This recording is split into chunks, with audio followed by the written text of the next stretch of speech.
Good morning, ladies and gentlemen.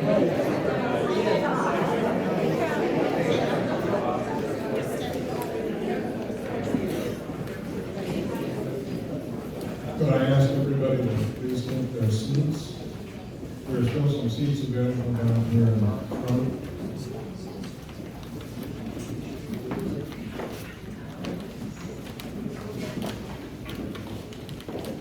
And could I also ask you to switch off your cell phones?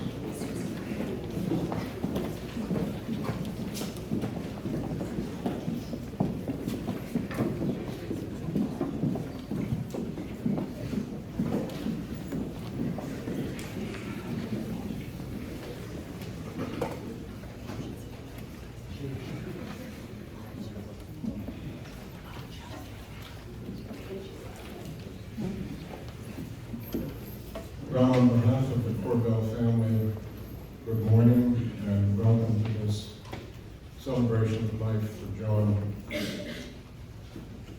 We're all here because we share, each of us in our separate ways, love and respect for John.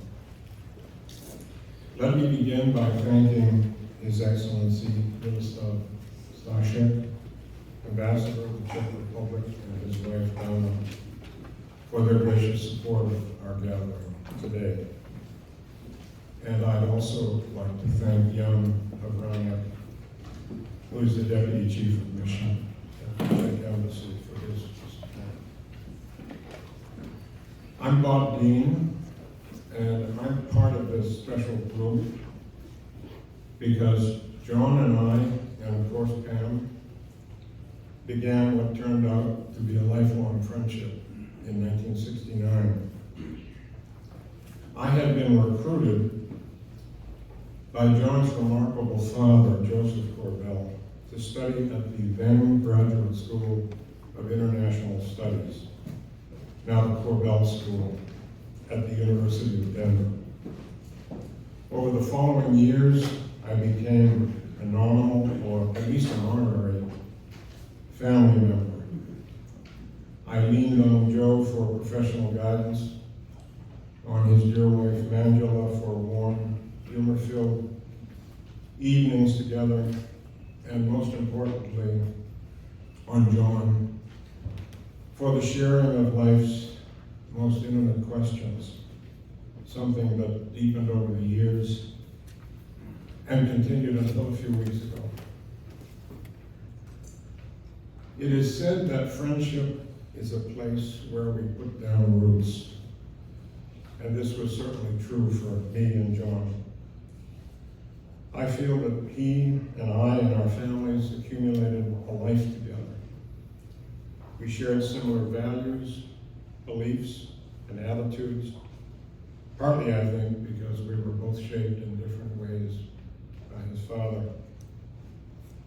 We were also able to share differences, dissimilar opinions that we could exchange, and if not convince each other, find a good and resonant listener.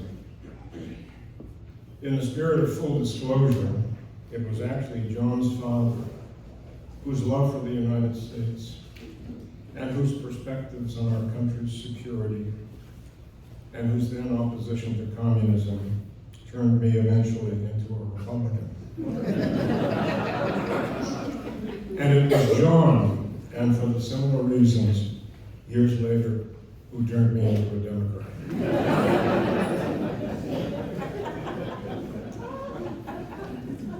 I guess I owe my wife a bit for that too.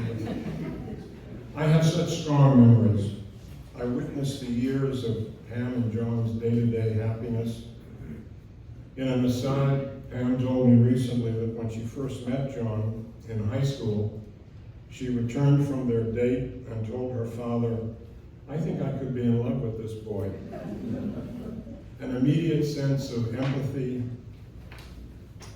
that I'm sure emerged from John's obvious intelligence, vulnerability, gentleness, loyalty, and slightly ironic sense of humor. I'm sure many of us experienced something similar with John. I witnessed the progress of his two wonderful sons, Joseph and Peter, the remarkable career and service of Sister Madeline, and the perpetual love and binding loyalty of younger Sister Kathy, and the generosity of heart that Pam displayed every day in her teaching career and her love for her students, especially those who suffered from some deprivation. The family's strong love of our country was born of the tortured history of Joseph and Angela's native Czechoslovakia. They survived two of history's darkest and, for them, life-threatening experiences. The first during the Nazi takeover of the country in 1938-39, and the second, its seizure by the communists in 1948. Many of the family's relatives perished in the Holocaust, and John's subsequent efforts to honor their memories was one of his life's finest and most noble acts. I believe that John's commitment to freedom, justice, and the civil society was born of the families surviving these tragedies. John was bequeathed and personified a deep civic consciousness and sense of social responsibility. He took great pride in the free development of the Czech Republic over the last 30 years. It's a disorienting experience to lose such a close friend. I find myself thinking daily about what John thinks of a particular Washington Post editorial, or if he's on his morning neighborhood walk with his dog, Ella, things we would have routinely discussed in frequent phone calls. After more than 50 years of friendship, I can only end by saying that rare friends like John are hard to find, difficult to leave, but impossible to forget.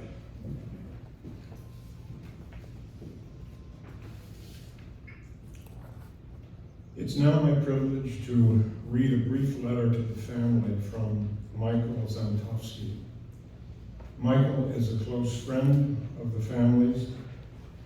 He was a close associate of Václav Havel's, and later, from 1992 to 1997, initially Czechoslovak ambassador to the United States. He writes from Prague. There are not many siblings whose bonds have been so close-knit as those of the Korbel kids. In Madeline's, Kathy's, and John's case, they were a reflection of the epic journey of the family from Kiszbek and Kostelec through Prague, Belgrade, London, and Denver to Washington, D.C., and of the towering and loving influences of their parents, Josef Korbel and Anna Mandela Korbel, née Spiegel. It is thus almost impossible to remember John on the sad occasion of his passing and the joyful occasion of celebrating his life without thinking of his older sisters, Madeline and Kathy, as well. They doted on their baby brother. John was, however, very much a person in his own right. An accomplished economist and professional, he was a well-grounded and down-to-earth counterpart to his temperamental and outgoing famous sister. It also largely fell to him to undertake, with the support of Pam and his family, the journey into the past and uncover some of the most painful parts of the Korbel's family's Czech and Jewish history.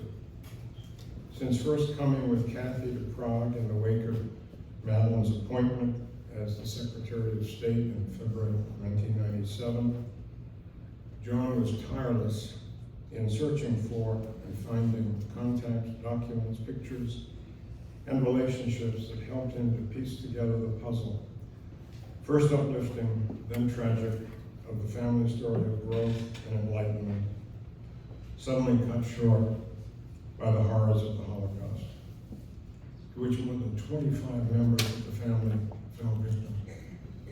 If today this story, an illuminating and integral part of the larger stories of Czechoslovakia and Europe in the 20th century, is largely known and understood, it's not just thanks to Madeline's writings and speeches, but in no small part thanks to John's research and dedication. In John, the world is losing a devoted husband and father to his family, a thoroughly loyal brother to his two sisters, and a patriotic American. At the same time, the rest of us are also losing a descendant of the long line of Czech Jews, a keeper of the light, and a friend. May his memory be blessed. Let me now introduce our next speakers. They're all close friends of John's. First, of course, will be his sis, Kathy. Then Lew Krulwich, a former colleague, friend, and partner of John's from PwC. Fritz Mayer, the dean of the Korbel School. Frank Lloyd, a dear friend of John and Pam's. Bill McDaniels, a Williams colleague and another dear friend of John's. Barr Weiner, who I believe is a neighbor of John's, and Jerome Akman, also a neighbor of John's. So let me ask Kathy to come up.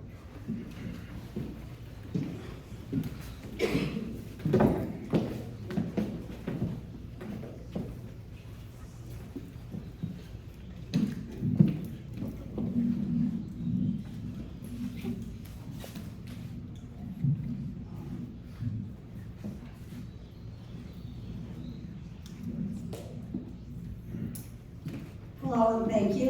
I am Kathy, John's older sister. Our sister Madeline was the oldest.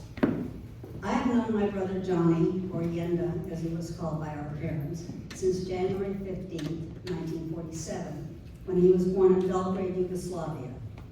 Recently, I have given much thought to what it was like for John to grow up in Denver in the 1950s and the 1960s, as the only son of Czech refugee parents. Because he was so young when we came to the U.S., John didn't need to assimilate into American culture. Our parents, on the other hand, were not yet completely assimilated and continued to maintain various aspects of their Czech culture. I realized more fully how difficult it must have been for John to grow up as that American boy who also had a strong Czech heritage, who in 1997 found out even more about his very heritage, that his parents were Jewish, and that many of our relatives had perished in the Holocaust. Learning that so late in life gave the three of us a very different understanding of the difficulty our parents went through after fleeing war-torn Europe. Their overprotectiveness and ongoing worry about our safety and well-being made more sense after 1997 than it did while we were growing up. My childhood memories of John remember him as an American boy enjoying common pastimes, and include some of our parents' reactions that perhaps represented a bridge between assimilation to his adopted country and the world they had left behind. John was about 6 or 7 years old. He won a local bubblegum blowing contest.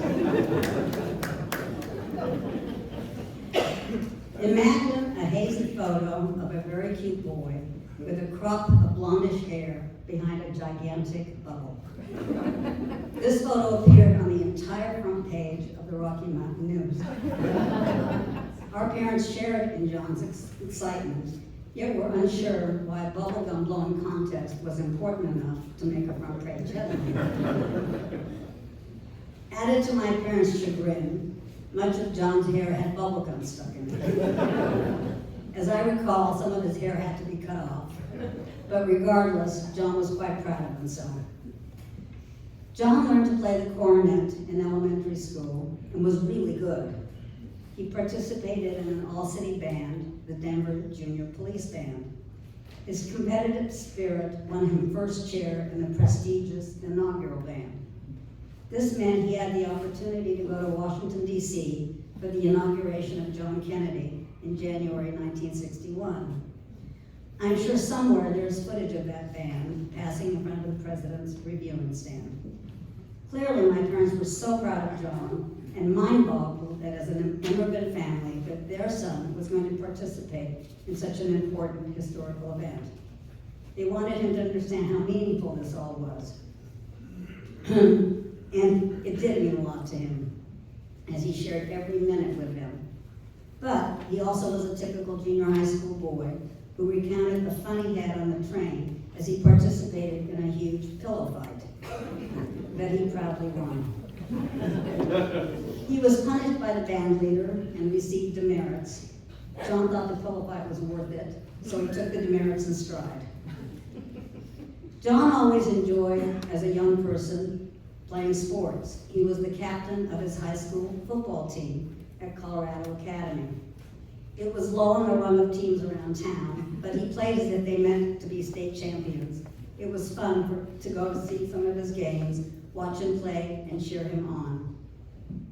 Growing up, our family went every Sunday to the mountains. We had our version of a picnic, which meant eating Czech potato salad, ham sandwiches, and some Czech baked goods called kolache. When John and our father learned to fish together, we all went for a few days, stayed in various cabins that belonged to good friends and of our parents.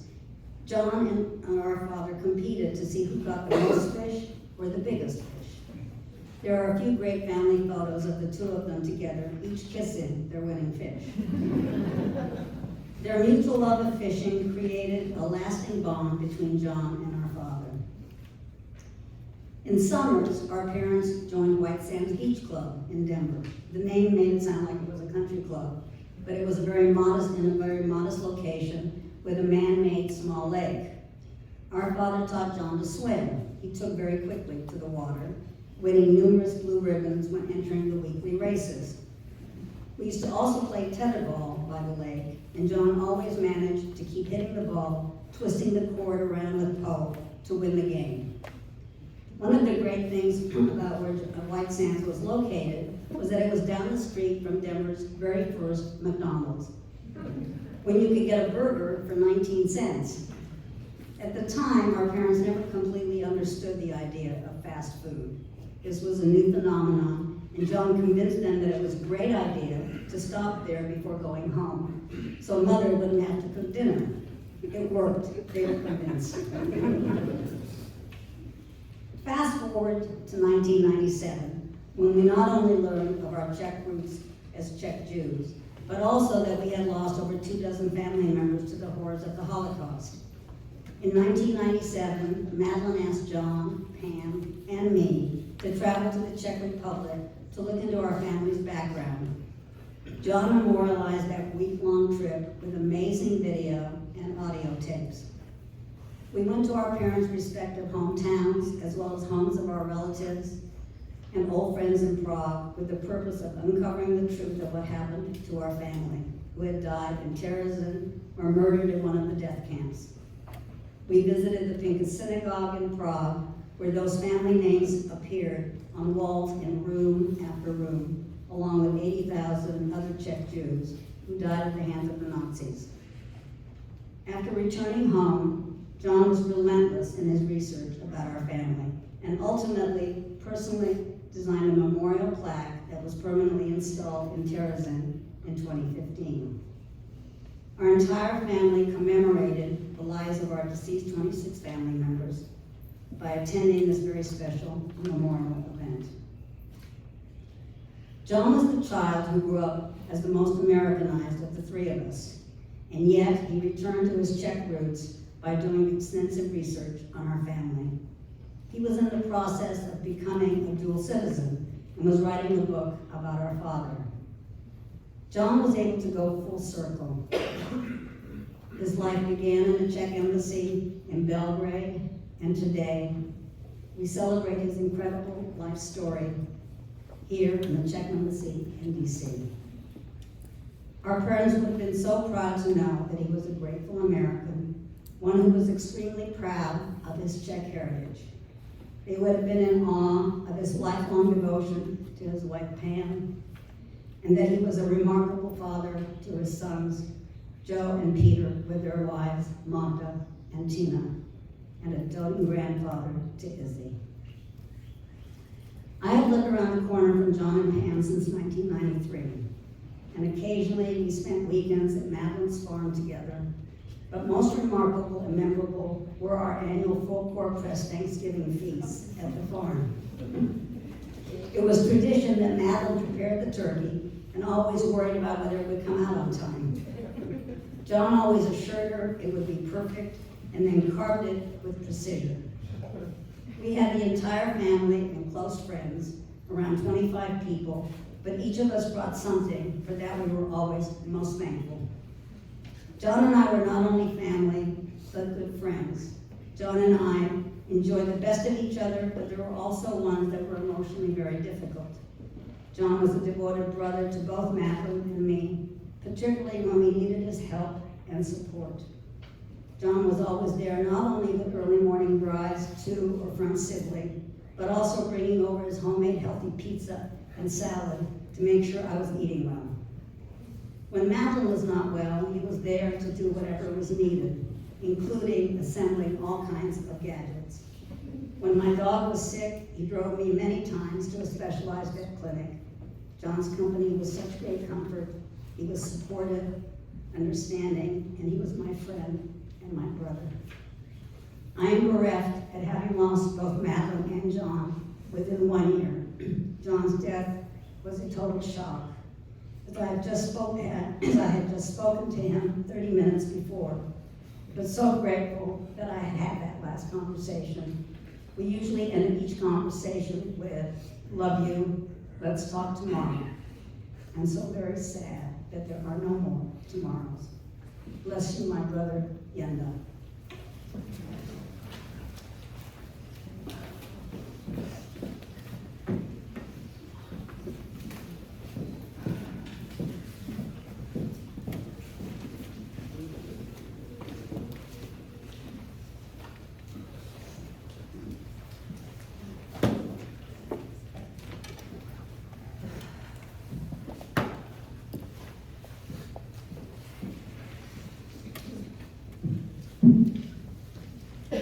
My name is Lew Krulwich, and John and I worked together at Price Waterhouse and post-merger at PwC. My wife and I have also been friends with Pam and John for many, many years. One day in the early 1980s, I was sitting in my office at Price Waterhouse on 1801 K Street and answered the telephone from a prior boss of mine at the Office of Management and Budget, when I worked at the Office of Management and Budget. His name was Bill Fisher. Turns out he had recently served as a supervisor to a fellow named Josef Korbel. As soon as I picked up the phone, Bill asked me one question. Would I be interested in hiring a person much smarter than me? I told him, I admit with a bit of coughing and posturing, of course I would like to do that. Isn't that the idea of hiring great people? Bill told me that John had a PhD in economics, worked for the Congressional Budget Office, and had been director of economic analysis for the Department of Energy. And he was really sharp, and he was a great guy. So, after some interviews, John, a tremendous public service idealist, joined profit-making PW's government consulting practice. Boy, was he smart. Economics, quantitative material, how the public sector works.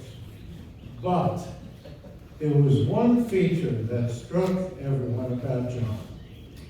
He really believed in the importance and benefits to society of government and its programs.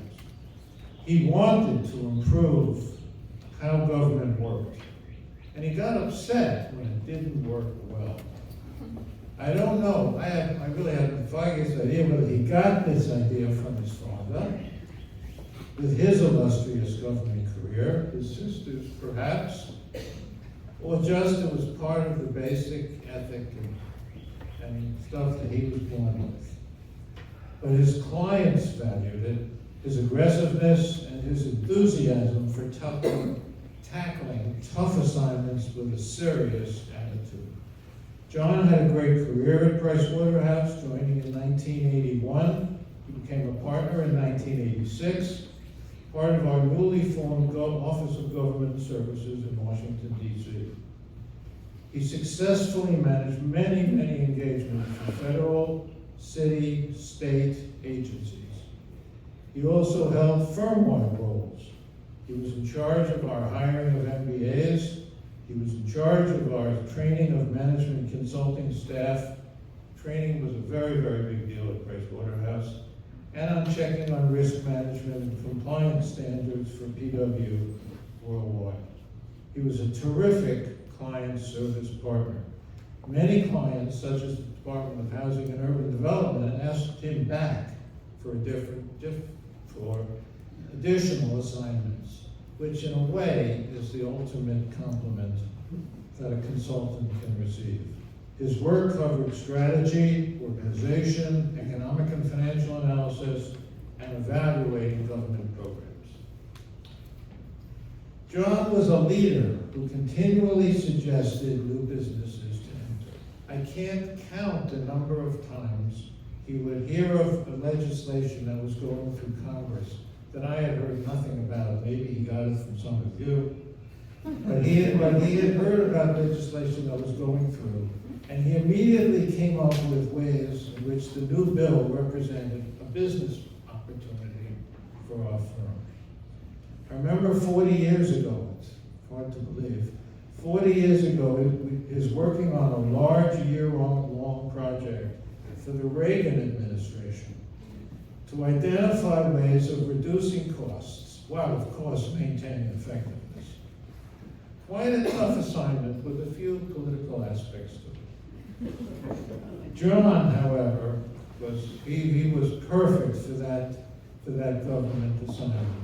Idealistic John, with the nerve to propose new and sometimes controversial to a very challenging client. About aggressiveness, I'm not sure if this story is true, but I think Kathy just gave me something that said it was true. I didn't realize it. I believe John told me that he had gone from his home in Denver to Williams College on a football scholarship. That's not true?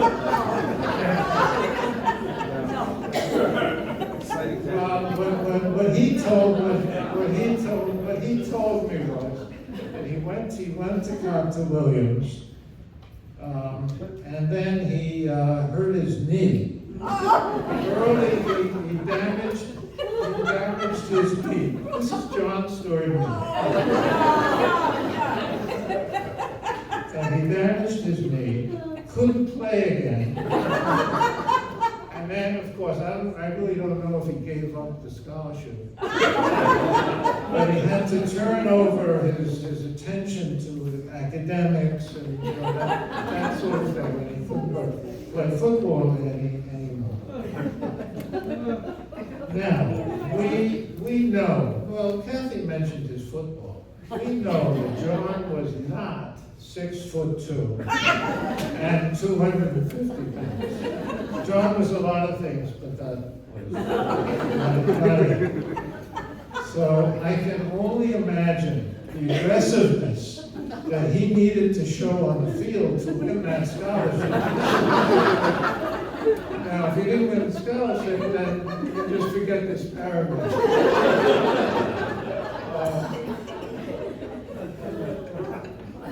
But in any event, he turned, of course, I'm not even actually sure that Williams has a football. Do they? Okay, they told me. We actually visited Williams last year, and it's, by the way, a wonderful place, but I'm not sure from a football point of view, Williams is exactly the Green Bay Packers. By the way, those of you who've played anything against John, such as tennis or golf, you know you were playing against a real competitor. You really had to up your game because he took all of those games very seriously. And they really, I'm not sure they were fun to him. But I'm not sure how he got along with Pam on that sort of thing. But he really was very aggressive. Now, please do not confuse aggressiveness with not being a great people person. He loved working in teams, patient, believe that, it's true, caring, with a wonderful sense of humor, and always available to help other people. Everyone in our firm loved working with John. As a partner and a friend, there is one other aspect to John. John was one of the truly great family people in our firm. He was so proud, and he often, and even at work, talked of his wonderful boys, Joe and Peter, his sister, or sisters, and his parents, and most of all, his extremely, I will have trouble with this, long-running and beautiful romance with Pam. For John, Pam was the key to everything in life. John, fiercely honest, very funny, and yet very, very sentimental. He gave all of us his best every day, which was terrific. Somehow, when I think about John, I don't think he would ever have wanted to leave us, but I hope he has found a better place.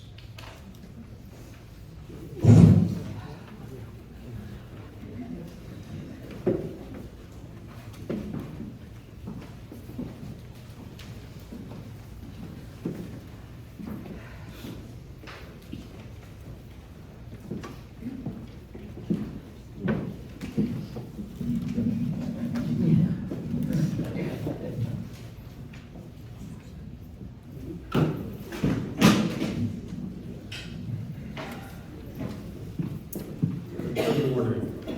My name is Fritz Mayer. I'm the Dean of the Josef Korbel School of International Studies at the University of Denver. For John, obviously the school founded by Josef Korbel, my predecessor, where John served for many years as a member of our board of advisors called the Social Science Foundation.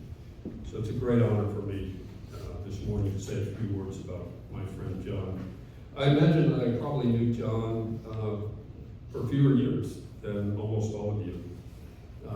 We actually only first met when I took the position, but from that first meeting, we had a remarkable connection. In part because of my role as dean of the school, named for his father, and his role on the board, but it was a lot more than that. It turned out, we discovered really quickly, that we had remarkable parallels in our lives. Both of us were the son of immigrants who survived the catastrophe of World War II and its aftermath. His in Czechoslovakia, my family in Nazi Germany. We both had Jewish roots. Although we grew up Christian and only later in life fully apprehended our family history. Both of our families have made a new life in America, and like so many immigrants, believe fervently in its promise. Both families landed in somewhat parochial places. John's in Denver, mine in Atlanta. Both of our fathers became beloved professors, his at the University of Denver and mine at Georgia Tech.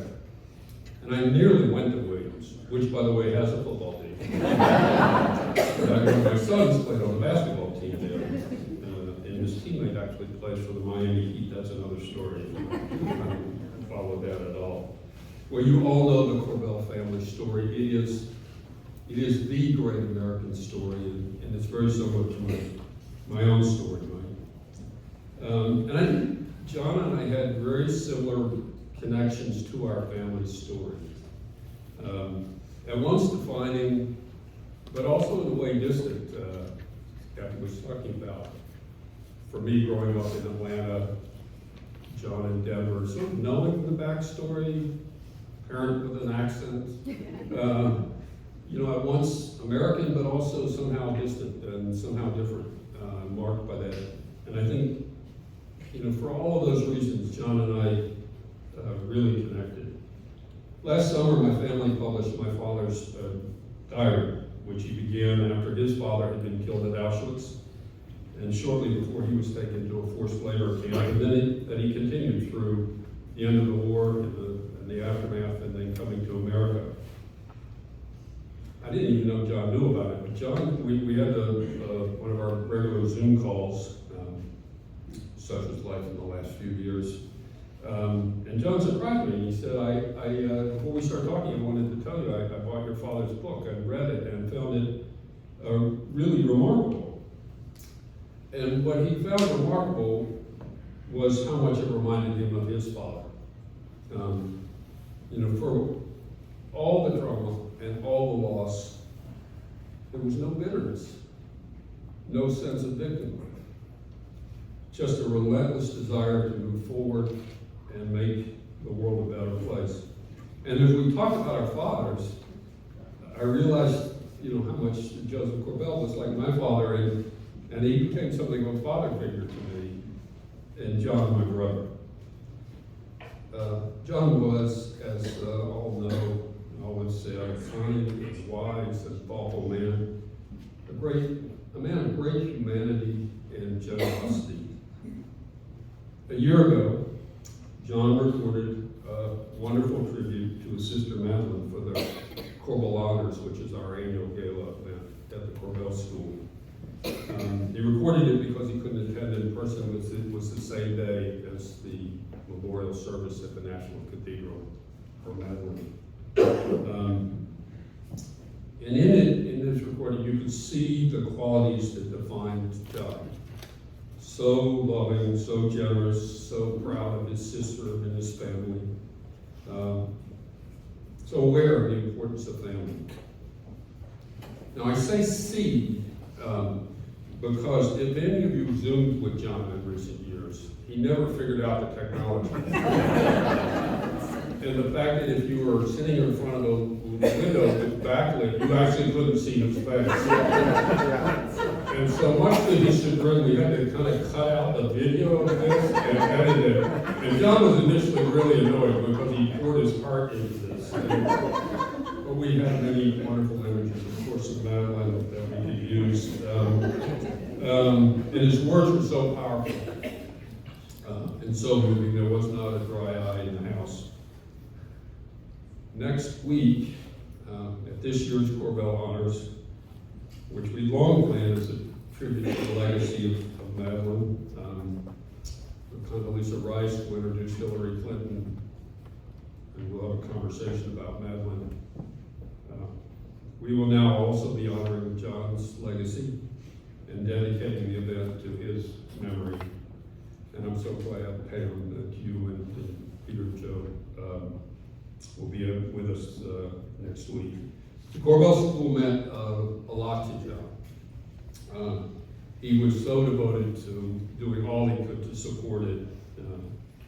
At our board meetings, John was always constructive, always engaged, always humble. I never once heard him invoke his family name to give more authority to his views. And I am just so grateful for his support and counsel to me personally. We learned of John's passing only a few minutes before the last board meeting began. He was to chair the panel that afternoon, and Alice called me and shared the horrible news. But throughout the day, as we all shared stories about John, he was very much with us in spirit. as we were reflecting at the end of the day, that meant to all of us in the end was an expression of John's relentless optimism that I think is the inheritance from his family, and a determination that it is up to us to carry forward the legacy of the Korbel family and the legacy of John Korbel.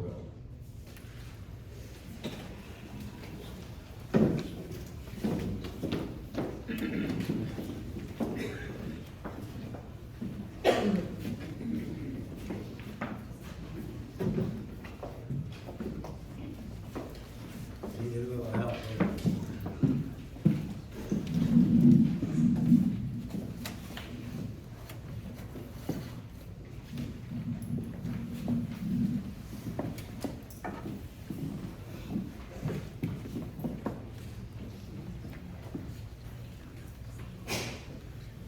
So the John Korbel family and our family first met on the ski slopes of Mascot. We remained friends forever. You know, at first blush, a ski vacation is not an optimum way to make friends and not an optimum occasion to build friendship that lasts a lifetime. And the challenge starts because two families that live in very comfortable places at home all of a sudden are thrown together in tight quarters and have to deal with tight deadlines and orders from people that they don't usually take orders from. The crisis first arises in the daily effort to get onto the hill, to get two families onto the slopes with all of the equipment, with the mittens, with the goggles, with the hats, the skis, and the real trick in this is to do this without anger and without tears. We learned somewhat to do that. Once on the mountain, John and I and our families, we encountered other opportunities for dispute. Do we conquer the mountain? Do we go on a blue or a black? God forbid, not a green. Which run do you choose? Will you choose to run with the right level of difficulty for the group? But of course, it turns out there is no run with the difficulty that's equal to the group. In these discussions, John was bold, a little insistent, but joyful, always joyful. He was quite willing to choose terrain that was a bit too tough for the group and frequently too tough for him. Comes midday, and a new issue arises. Isn't it really too cold to be on the slopes? Should we not stop at the cafe and have a cider? Well, we could not, because we're here to ski and not to drink cider. You get the picture. Generally, John and I were on the same side in these disputes, but there were times when we had difficulty reconciling our approaches. John occasionally felt the need to remind me that he was not German by background, and therefore was not as deeply into suffering as I was.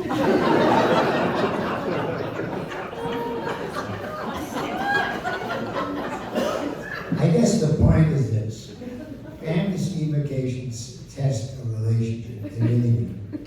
It is easy to see that they could be the end of a relationship. But if one of the parties is John Korbel, with his zest for life, his humor, his fundamental decency, then you're almost assured that those adventures on the mountain will in fact serve as a foundation for a lifelong friendship.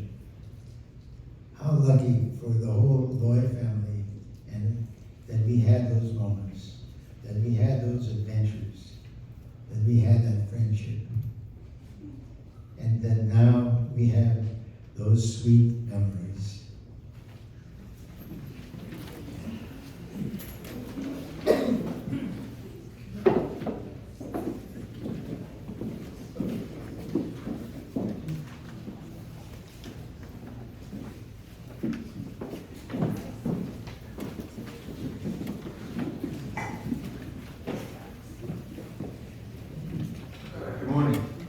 McDaniels, and John Korbel is my friend. No one could have a better friend.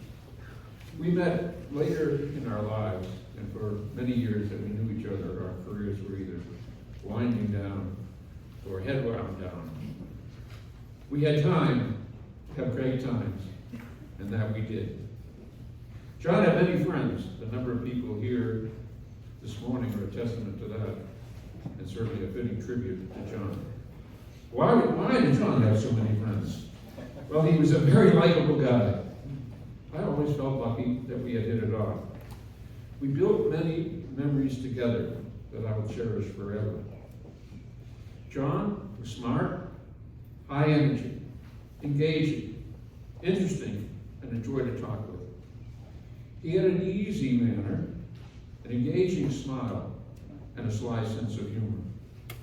He was a people person with a high intellect. Many of our memories revolved around sports and games. John loved to play sports. He loved to attend games. We played many sports and games together, indoors and out. John was competitive, to be sure. He liked to win, but he was always fair and honest to the game. We both tried to improve our golf games, albeit with very limited success. We played endless rounds of golf together. Most memorable was a trip we took to Ireland, where we managed to fit in 6 different courses across the country in 7 days.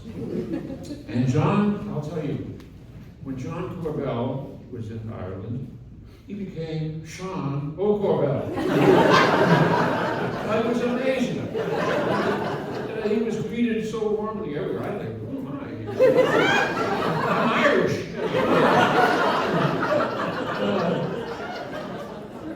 He was, the people loved him and he loved the people. And that's just the way he was. John was a walker, daily with Ella.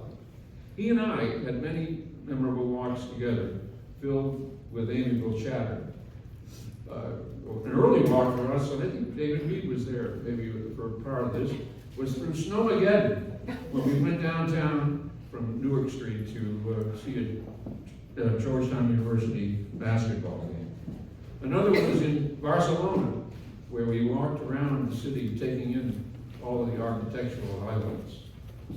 And one of the hardiest walks was in the Atlas Mountains in Morocco, where I survived. John was very fast in his walking. I'm a bit older, but we kept up.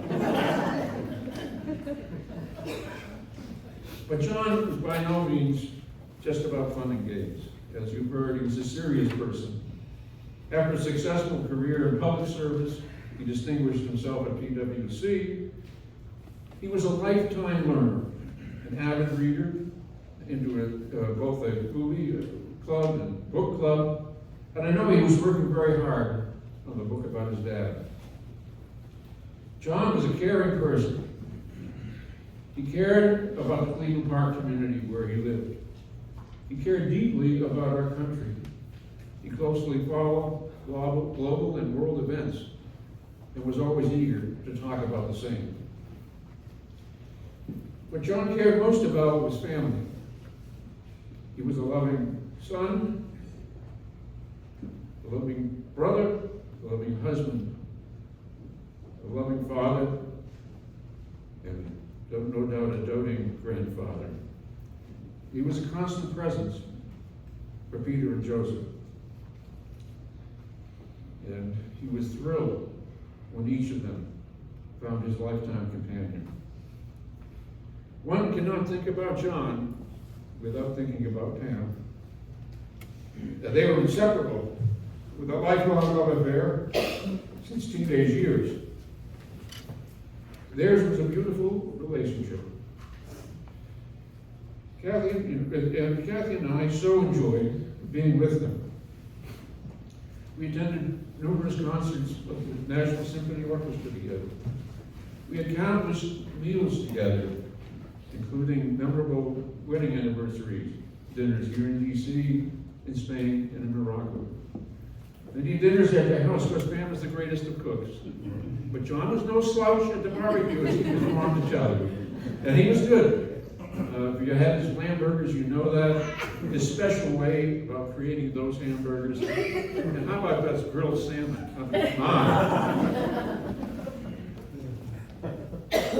Well, we traveled, John, Pam and I, and Kathy, we traveled together around, not only around the United States, but abroad as well.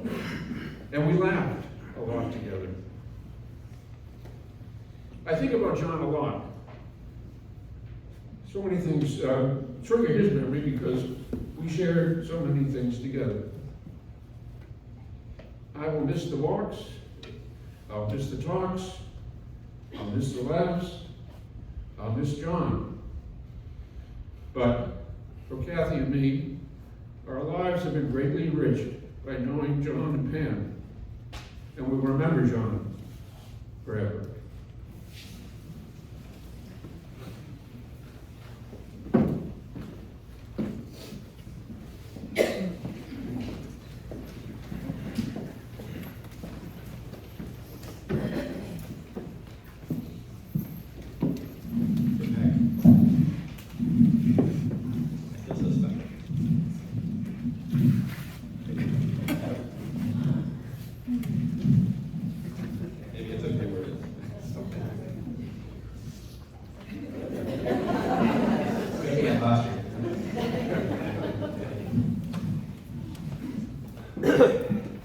My name is Barr Weiner, and I'm here to basically want to share some perspectives on John from our time together on the Park Community Association board, which he had joined several years before I got involved.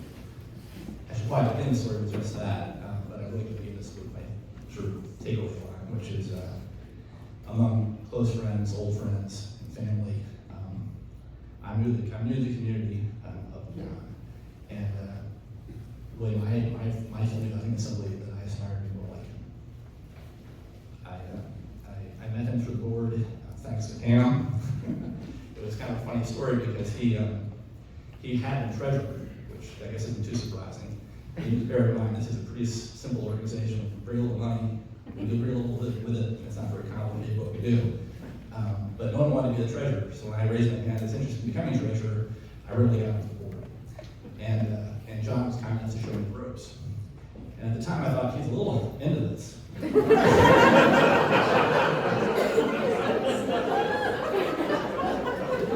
he had his treasury program, he explained it all to me. I was polite listening to him. I thought, oh, I guess this makes sense, but I think this is not quite that complicated. But stepping back from it, as I got to know him better and knew his history, what really I took away from was two things. One was that, first of all, he was willing to help in that regard, because frankly, it was, I guess you might say deeply beneath the skill level, but also that he would just take the time to explain to me in such a careful way with no sense of ego or anything like that. It was just John helping with a project. And that sort of began my relationship with him. And when I was asked to run for president of the association, which may not seem like a very big deal to you if you don't live in a park, if you do, you're kind of walking into a difficult situation like that. I had a vision for the neighborhood, which was, I guess, a bit naive, but I'm still trying, which was to try to kind of bridge a divide. There's a lot of opinions in Cleveland Park, and they're not always shared. And if you don't share one or the other, you'll find out. So my hope was to try to bridge that divide and kind of get the neighborhood together a bit more, have more of a collective sense of ourselves and what we do for activities and what our advocacy should be, et cetera. And it was quite clear at that point, having worked with John for a few years, that he would be critical to this. Probably because he kind of got the idea. He was, I think, just as keen to the idea as I was, trying to kind of talk across the aisle, so to speak. And I, of course, at that time didn't really appreciate what kind of aisles he talked across before. CBC is a pretty small beer situation for John. But nonetheless, he was willing to stay on the board, and I ended up getting a chance to make this work. So I lost one more excuse to say no, and I had a really good reason to give it a try. And from there, it became apparent to me, just even more apparent to me, why I was lucky to have him be on the board, because of what he had to bring to it. And I was just going to talk through that briefly. First, as many people were saying here, he's just always willing to lend a hand. which is a wonderful thing to see in any person, and isn't something you see on most people on a board. Well, a few people do, many people don't. That's the way it is. But not only was he willing to lend a hand, he was just really good at lending a hand. He had such a remarkable set of skills, and I'll just give one story in that regard. In the last 2 years, as I think we're trying to be friendly to him, keep him on board, give him fun things to do. We really didn't want this job. We were having him be the MC for a lot of events, and he was terrific at it. And in particular, with regard to events where we were having candidates forums, where we have the mayoral candidates or for the commission, or the council, or for our neighborhood commission. And what was remarkable about John was that he was able to kind of tease out and kind of prod those answers that they didn't want to give about the topics that he wanted to discuss, which was just a trick.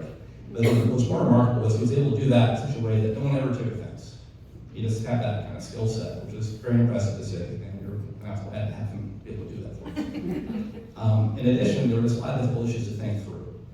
And what I really appreciated was, as you could tell from everybody before me today, his insight, his raw intellectual firepower was a real gift to me. And timely, and I talked about an issue that was either politically or substantively fraught, and he'd kind of find that kernel of the issue that would really help you kind of move forward and that path to navigate to kind of get where we needed to go. And I really appreciated that. On top of that, just keep going. He was such a kind of force in the neighborhood, and he had so much trust and respect across the neighborhood. And I knew that was critical because when we were doing things that somebody didn't like, you were going to hear about it. So the hope was to have them sort of see that what we were doing maybe wasn't quite what they were hoping for, but was still a productive pathway that they would trust John and kind of explain that to them, and they kind of come back. So I really appreciated that.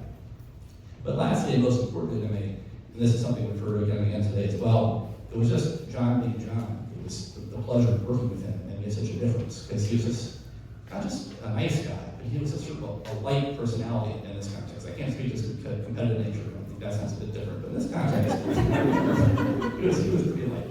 And whatever the conversation was, whether it was in the boardroom or the community or me personally, it was always easier because he was there. He never created any kind of offense, but he always added value. And not just that, but he would see the kind of the lighter side that he has in perspective. And you can understand what have perspective on these pretty mundane and matters given his life's history. They have plenty of perspective. So he could step back and he could find the humor and he could tell the jokes. And pretty much every time I can think of it, I spoke with John, we would laugh about whatever the issue was, no matter how depressing it might be, we would laugh about it. And I'd leave the conversation with a smile on my face. And that's kind of where I want to end these remarks, because really, as is the case, I think safely say to everybody in this room, I'm going to deeply miss John. But when I pictured him, and I was thinking about him for this brief remarks, when I see him in my mind, he's always smiling. And it makes me smile. And I'm thankful for that. And I'm thankful for him as a dear, though newer friend, a wonderful neighbor, and a great community member and leader. And there are a lot of people here, but many fewer that live in our neighborhood. And I guess the initial thing that makes me really admire him was he was in it for the issues. There was no seeking applause. He was just there to help. And I admire that too, and that's one reason I really hope to be more like John. So, thank you.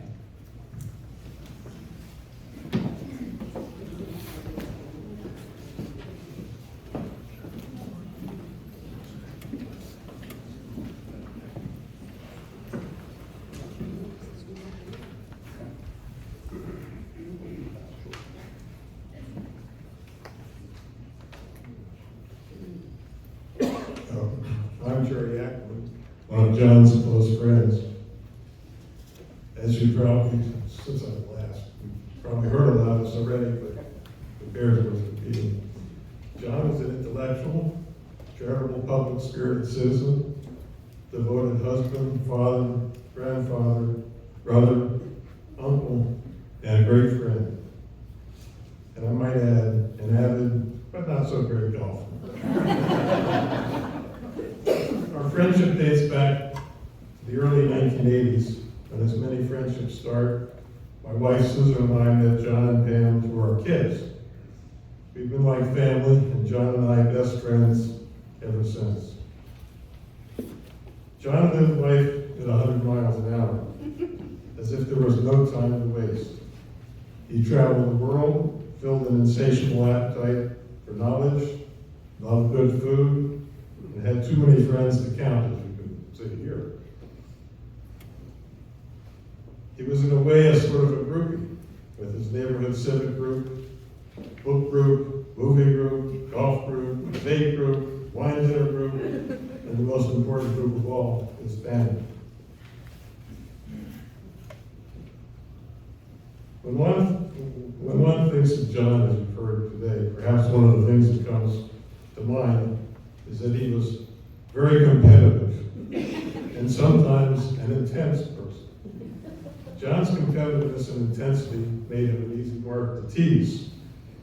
On the golf course, when the rules of golf went against him, John would often express his incredulity, insisting that the rules couldn't possibly be as we said. As we usually ignored minor violations of the rules, it was easy to discombobulate John by announcing what we called full rules, which meant that from that point on, we would play with strict adherence to the rules. We always knew that an announcement of full rules or a refusal to concede an easily makeable putt was a good way to rattle John and throw him off his game. My daughter Jenny recently wrote a note to Pam and the family about her recollections of John. As part of her message, she recounted an amusing incident which highlights John's intensity. Jenny has given me permission to share part of her message as follows, and I quote: "Growing up in the Akman family, there was a legendary John Korbel story. The gist of it was that John was stopped at a stop sign, and my dad, with all of us in the car, recognized the car and started honking uncontrollably. I think exception to the uncontrollable part. I was honking at him, but not uncontrollably.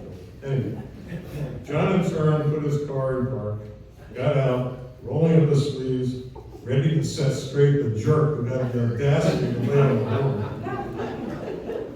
As kids, we thought it was hilarious. Now I see it more as a symbol of the amazing friendship John and my dad had.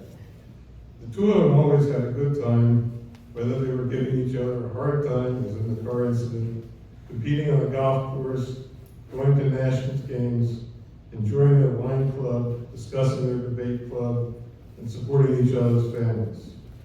Their ability to have a good time, tease one another, compete against one another, and at the same time have the utmost respect for each other has taught me the meaning of true friendship." End quote. John had many talents and the self-confidence and intellect to try many things he'd never done before. One example with an amazing twist was an area of practice he developed at Price Waterhouse. We probably didn't know this, but I'm going to tell the story. In my career as a lawyer, I handled a variety of international matters, including for some time international trade litigation. As the international trade cases began to require more and more economic expertise, I encouraged John to take advantage of his economics background and to develop a practice at Price Waterhouse, providing economic consulting services for international trade litigation. I don't think I would characterize it as a show of his gratitude for giving him that idea that one of his first international trade cases was a complaint by his client, the domestic U.S. steel industry, against imports from my client, the Austrian steel industry. The case was eventually settled by an agreement between the U.S. and Austrian governments. In my opinion, my client won, but if he were here to defend himself, John might disagree. John was a genuine intellectual. He listened to podcasts on his daily walks and was always reading books and watching movies. He had an impressive knowledge of and ability to discuss many subjects, including, among others, history, politics, and literature. John brought his rich intellect to a debate group that we formed about 2 years ago. The debate group meets by Zoom to discuss current issues, including the most contentious issues of our time. The group includes participants from the left and from the right.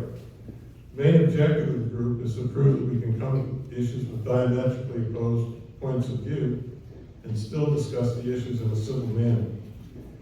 We sometimes even manage to find agreement on some aspects of very controversial issues. Remarkably, we've managed to keep these debates going every 2 weeks with a few exceptions for 2 years. John and I talk on the phone many times a week. We talk about politics, sports, family, and many other things of mutual interest. And of course, we constantly joke and tease each other. Over my protestations, John insisted on calling me using FaceTime, often at inopportune moments when, to avoid embarrassment, I would have to answer with the phone pointed at the ceiling.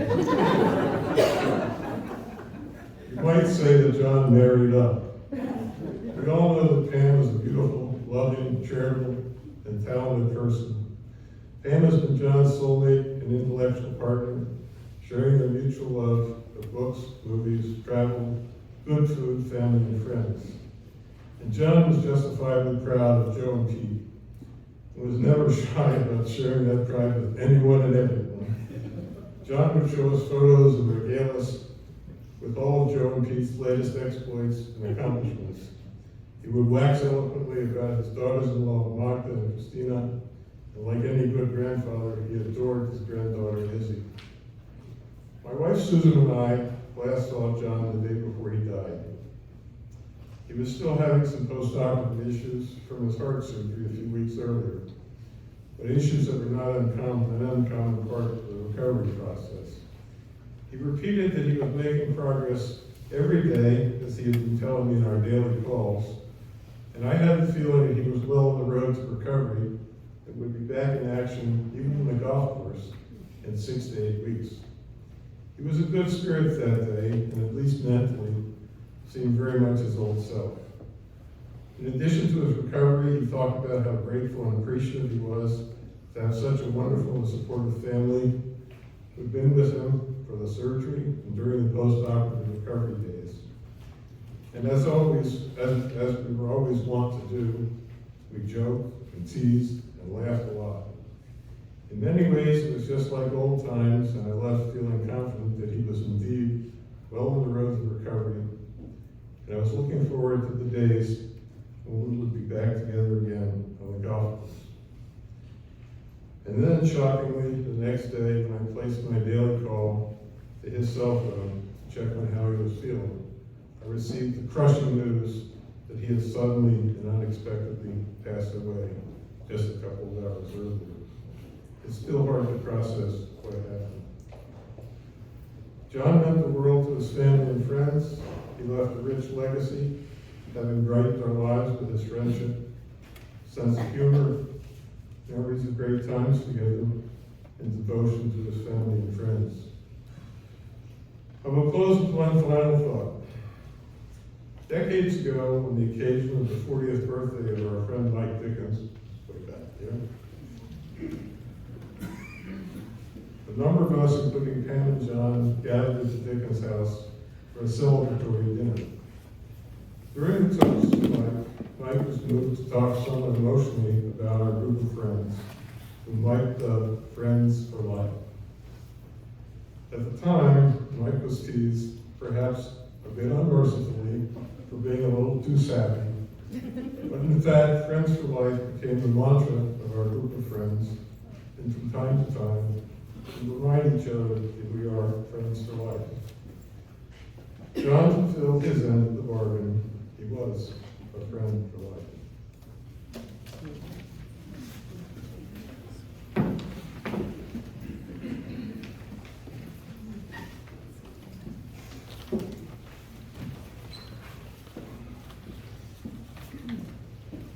Well, thank you all. Those were just wonderful testaments to John. Actually reminded me of a story. In 2015, my beautiful wife Beverly moved to Washington, and I introduced her shortly thereafter to John and Pam. And not surprisingly, they adopted her and became her early and some of her earliest and closest friends here in DC. And after a year or so, I noticed that Beverly's phone would ring and I would say, "Who's that?" And she'd say, "Oh, it's John." And this happened countless times. And so I once got together with John, I think Pam may have been there, and I said, "John, why are you always calling Beverly? Why don't you call me on my phone?" He said, "Well, you never answer your phone." And I said, "Well, try me, go, I'll answer my phone." I said, "What's the real reason?" He said, "Bob, the real reason with his smile is, I like her more than you."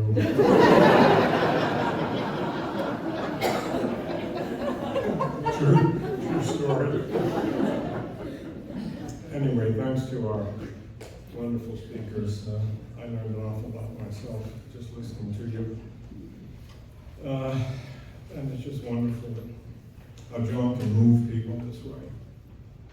Now I want to introduce John's two wonderful sons, Joseph and Peter, who are here with their wonderful wives,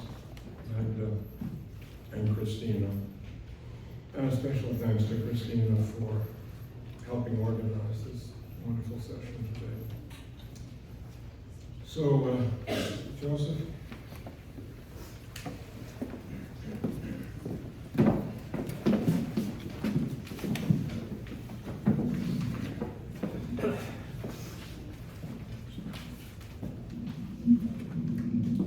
So I'm Josef Korbel, John's eldest son. Thank you for joining us here today to celebrate the life of my father. The dear friends and family present are testament to the lasting friendships my father has built over a memorable and impactful lifetime. The sudden nature of my father's passing has been extremely difficult to process, and we are still processing. We would not be able to do so without the support of many of you who have been with us along the way over the past several weeks, bringing dinner and flowers, giving us hugs, offering distractions, and laughing with us about many cherished memories of my father. I want to thank the Czech Embassy for welcoming us in such a beautiful space, working closely with us, most notably our newest member of the Korbel family, my sister-in-law, and Peter's wonderful wife, Christina, to plan a day that my father would have been tremendously proud of. Well, my father had a larger-than-life personality, and he never shied away from public speaking. My father was a modest and practical man. He wore the same Brooks Brothers suits and Florsheim shoes his entire career. I recently went into his closet because I was desperately looking for a shirt, and I noticed the graveyard of 30 Florsheim shoes in his closet.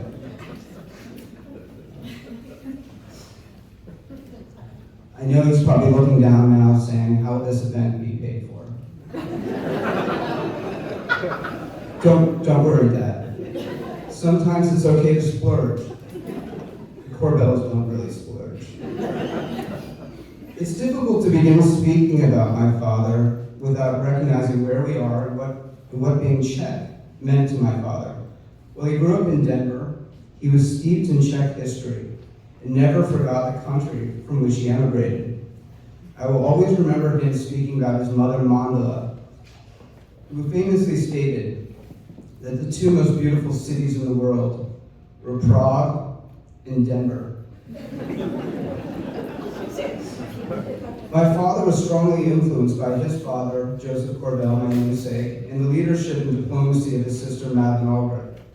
He was also deeply interested in his ancestry and the history of the villages of Koselich and Kirchberg, if I'm pronouncing this right, and the personal stories of his family, who he later discovered had perished in the camps.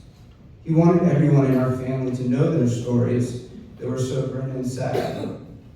He wanted us to be aware of their history. When we first visited those towns to rediscover our roots, hoisting our exuberant American selves on quiet rural towns, my father, famous for over-documenting our lives, made a point to bring his Sony handheld camera. He would knock on the doors of unassuming Czech families, camera pointed in their faces, exclaiming, "Dasha! It's the Korbels! John either out of sheer shock or post-Cold War trauma. We didn't always get the reception we were anticipating. They would soon warm to John, and we would be drinking pivo and eating his favorite Czech dessert, knedlíky, or plum dumplings. My dad knew no boundaries. He wanted us to remember his history, but he also wanted to make his own mark. My father had a strong desire to leave a legacy. On his own father's deathbed, my grandfather and namesake, Josef Korbel, told my father he had written a few books. He helped build the School of International Studies, and he had a fulfilling diplomatic career.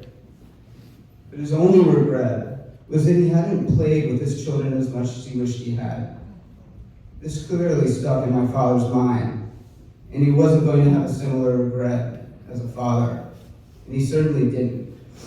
He was a father who was always there, always involved, always supportive, sometimes to a fault. We would arrive from foreign travel with PwC to jump directly into coaching my brother and I in every sport imaginable, virtually every sport. I honestly don't think he ever missed a single game of mine. And I wasn't even very good at sports. My brother was, however. My father was genuinely curious and interested in every strange hobby or ephemeral passion that I became unhealthily obsessed with. Whether it was studio art in college, to my love of the Georgetown Hoyas, to my current passion with road cycling, he became just as much into it as I did. We were very close. We spoke daily, often on my morning commutes to drop off my daughter Izzy at daycare. She called him Pop Pop. She would always light up when she heard Pop Pop's voice. We bonded over similar interests and pursuits. I went to Williams, where he also graduated from in 1969. I too had a scholarship for football. I even studied under some of the same economics professors. I would stay up late cramming for a micro and macro exam. He was always available to talk through the Pareto principle or Keynesian economics. He was so proud of me for attending Williams, and he reveled in some of my academic pursuits and accomplishments. He really enjoyed my writing and the experiences at Williams, many of which he had had 30 years prior. Many here may be surprised to learn that my father was my first roommate. After graduating from college and finding myself unemployed in New York, I took up residence in his one-bedroom corporate apartment in Midtown, where I slept on a fold-out couch. When he was in town, we spent evenings strategizing my hopeless interview attempts with advertising agencies. He made me keep a spreadsheet and a call log of all the agencies I'd interviewed with. And he reminded me when I needed to give him a follow-up call or a follow-up email. I recall one point of roommate contention. I wanted nice, expensive dress shoes for my interviews, and he forced me to buy a cheap and practical shoe. Running to an interview at J. Walter Thompson in Lower Manhattan, my cheap practical shoes unexpectedly hit the curb, and the entire sole came off. I scrambled to the interview with half a sole, and I was irate with my father for making me buy those shoes. Nevertheless, our roommate situation worked out pretty well. We would walk in Central Park, we went to the gym together on 54th Street, we ordered food from the same terrible Chinese takeout restaurants. We had a good time. While I never became a high-powered advertising executive, I did ultimately tumble into, quite shockingly, the same exact career as my father. My father beamed at the notion that I became a management consultant, and we bonded over the challenges of the profession. He advised me on dealing with difficult clients or navigating promotion hurdles. I learned so much from his experience as a successful consultant. My father was collaborative. He enjoyed bringing out the best in those he worked with and guided. He was never petty. He was never divisive. He was always a team player. He was supportive, and he always saw the good in people, including myself. My father had an ability to deeply connect with individuals from all walks of life. He could always bring out value in individuals. When it was hard to discern value, his humor carried him along. I've aspired to emulate some of these qualities in my career. My father was a doer and a quick-thinking problem solver. No obstacle daunted him. He could always work his way into finding a solution. Whether building a consulting practice or building an outdoor play set for my daughter, he took on challenges head on, and he executed them competently. During a regular summer drive to the vineyard, my brother and I would often roughhouse in the backseat of our car. On one road trip, we pulled over at a gas station. A trucker pumping diesel into his 18-wheeler watched as my father attempted to control two sons who were at each other's throats. Peter picked up a tiny rock, and he threw it at me. I ducked, and it hit the large side panel window of our maroon Dodge minivan, and instantly shattered the entire window. The skies then opened up with torrential rain. It was almost like the hand of God as the trucker reached into our car with a tarp and a masking tape, giving it to my father. I can still see the image of my father in pouring rain, patching the gaping hole in the side of our minivan. The road trip continued and we laughed often at this desperate moment. My father had boundless energy, almost exasperatingly so. To help others gave him energy. It bolstered him. There are few people in this audience who have not experienced this energy and selflessness. Going over old family movies, my father was truly the ringleader, leading us on backpacking trips through the Tetons, fording rivers in Wyoming, and deep-sea fishing in Mexico. My father did leave a legacy, and it's one I will share with my daughter, who I know he so adored. Dad, I know how much you loved Izzy, and how much you wanted to see her grow. I know she misses you, because she keeps asking me, where's Pop-Pop almost every day. You marveled at my creativity and patience in parenting. You thought I was a good dad. This meant so much, given how wonderful of a father you were. We will keep alive your memory for ourselves and for Izzy. She will grow up knowing you and of you, and what a wonderful father and grandfather you were. I love you, Dad.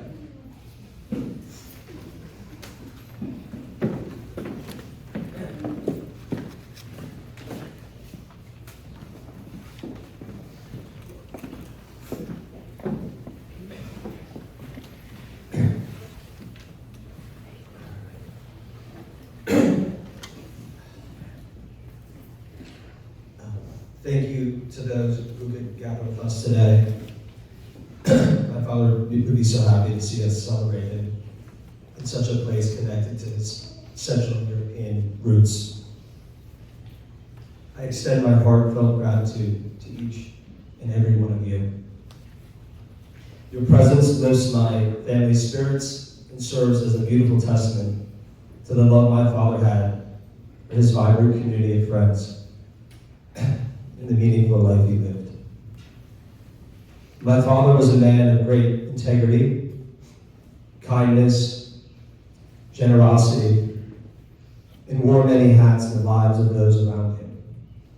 From being a former college classmate and trusted best friend, to a close colleague at PwC, a loving husband, a loyal neighbor, a respected board member, a golfing buddy, a dedicated parent, and coach on and off the sidelines.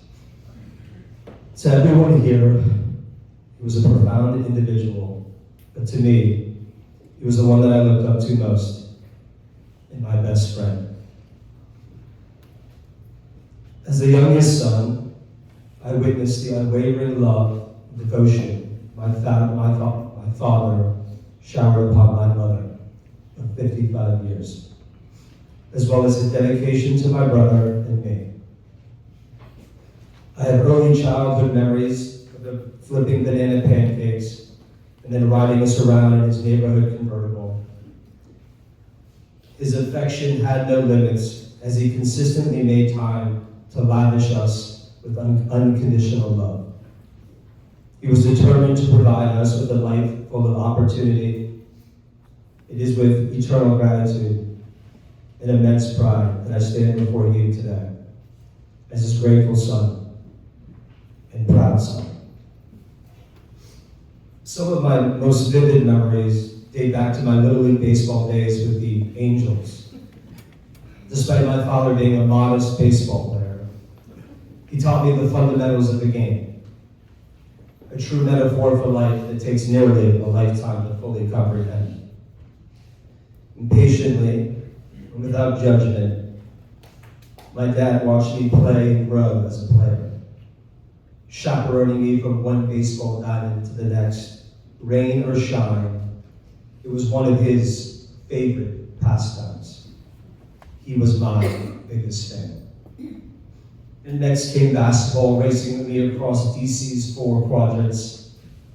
I will never forget him accompanying me out of a game when a bunch of young, aspiring players came up to me with excitement and exclaimed, "Larry Bird! Larry Bird! You play like Larry Bird." That moment is etched into my memory like it was yesterday. I scored 18 points that night and my father took me out to celebrate. And if it was not basketball, then it was soccer. The memory of my father driving our family's maroon Dodge Caravan with a handful of young adolescent tricksters up and down the eastern seaboard to play other travel teams is unforgettable. The memories are endless, each one full of so much fun, laughter, and adventure. Boogie boarding in Barbados, backcountry camping through Wyoming's Wind River mountain ranges, skiing Colorado's Black Diamonds, sailing the Grenadines, and the list goes on. Our journeys were just as diverse as the experiences they offer. I'll never forget traveling to the Czech Republic to fully understand the importance of our family's history and Jewish heritage. My father made it a point to show us the world in all its facets, especially at pivotal times that impacted our growth and how we viewed the world. I moved to New York City to attend college, and almost serendipitously, my father's work took him there too.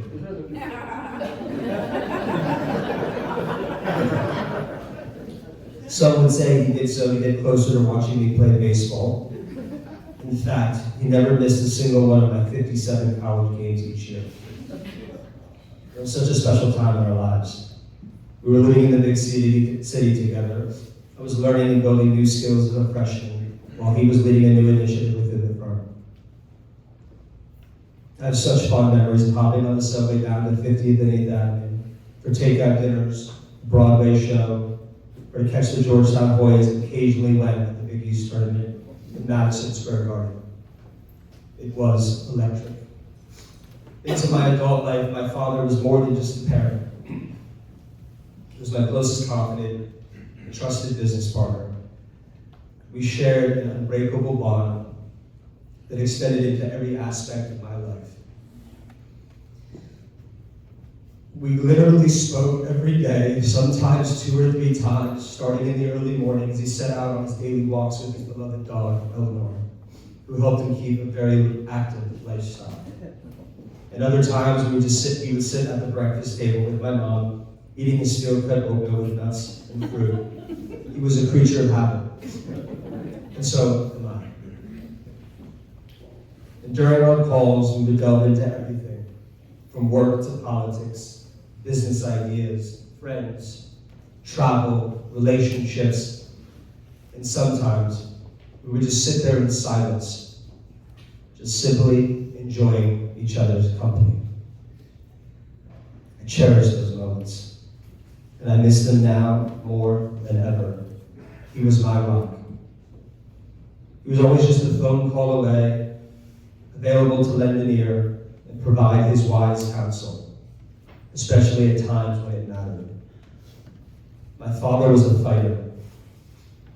He wanted to live because he loved his life and and the world that he had built around him with my mother, and the incredible group of friends that they deeply valued. Monday night was their book club meeting, Tuesday night was their movie club get-together, Wednesday night was debate night. I mean, it was hard to keep up with John and Pam's social calendar. And during his heart surgery, my wife would joke, saying, "Your father's more popular than Obama." And depending on who you asked, maybe he was. I'm so fortunate that I was able to spend the last 3 weeks of his life with him back home, where he loved being most.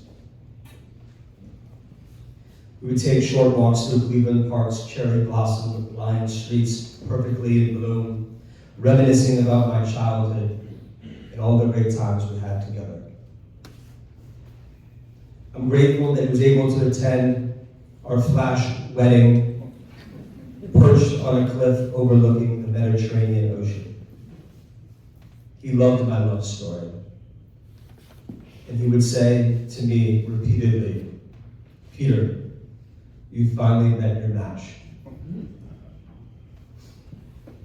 His unwavering support and guidance has left an indelible mark on my heart and has shaped the person that I've become today.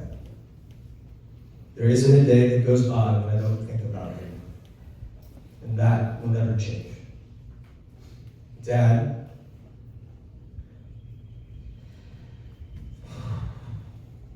you are my real-life angel, watching over me each day, helping me overcome life's obstacles, to be the best son to mom, brother, husband, and friend.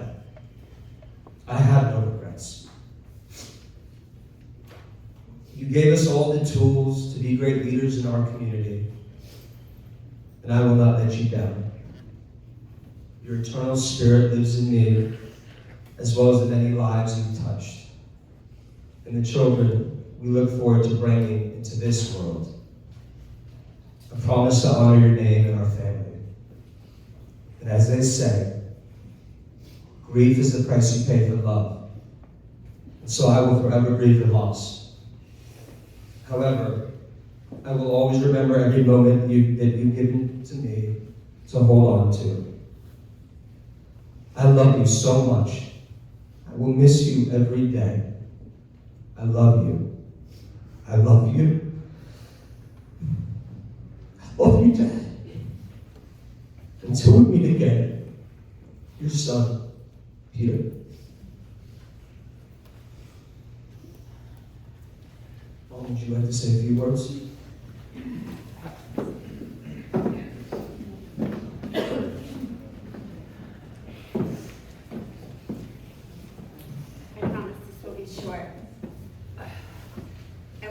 Express my gratitude to the Czech Embassy for hosting us today, and for all who have taken the time to express their personal recollections of John, and to my sons for their heartfelt shared memories. 5 years ago in August, friends and family gathered in John's sister's farmhouse kitchen to join us in celebrating our 50th wedding anniversary. At that time, I recited a poem. This morning, I want to read the poem again. Provisional Eternity by Mark Strand. A man and a woman lay in bed. Just one more time, said the man. Just one more time. Why do you keep saying that, said the woman. Because I never wanted to end, said the man. What don't you want to end, said the woman. This, said the man. This, never wanting it to end. Today, we gather to remember and celebrate John's life and his amazing qualities of goodness, caring, integrity, curiosity, and abundance of wit and humor. Let those memories never end. Thank you for all coming.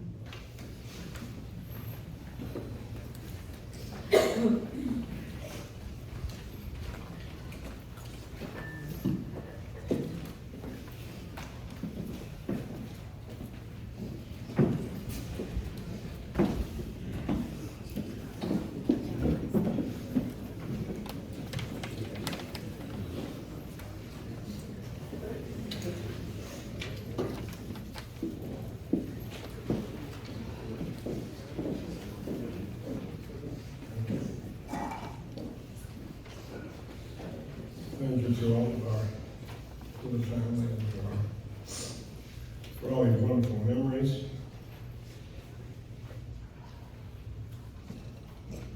I know this occasion will live in all of us as a memory as well for a long time, forever. We will now have a brief musical presentation. After that, I encourage everybody to make their way up the stairs to the residence where we'll have a chance to say hello and share some refreshments. For any of you who would rather ride up than walk up the stairs, my wife and I, and I'm sure others, will have a car right outside here and we can drive you up. Again, thank you very much for attending. I know how much this means to all of us.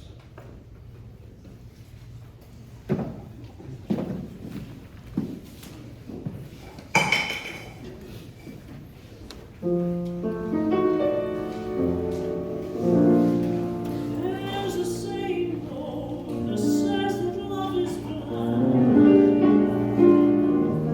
Still we're often told, seek and ye shall find. So I'm off to seek a certain man I had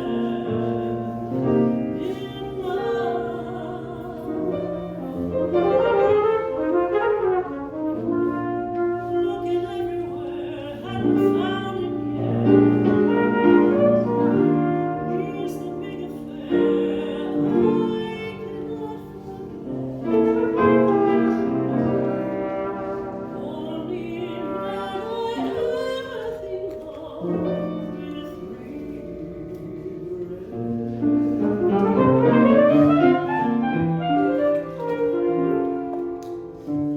I'd like to add his initials to my monogram.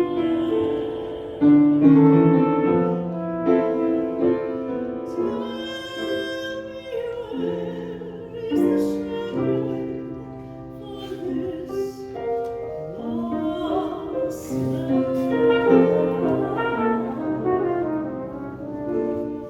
There's a somebody I'm longing to see. I hope that he turns out to be someone who watch over me.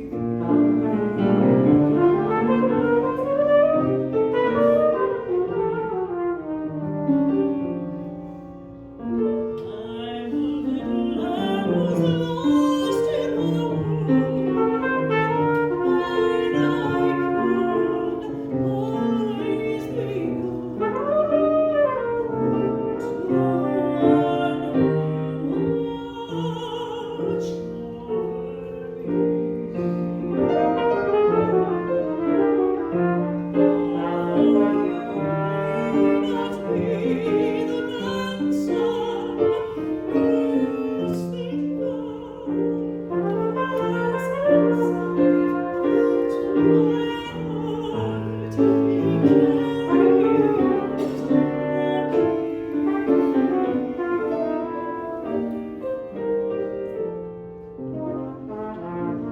Want you to know him, please to put on some speed.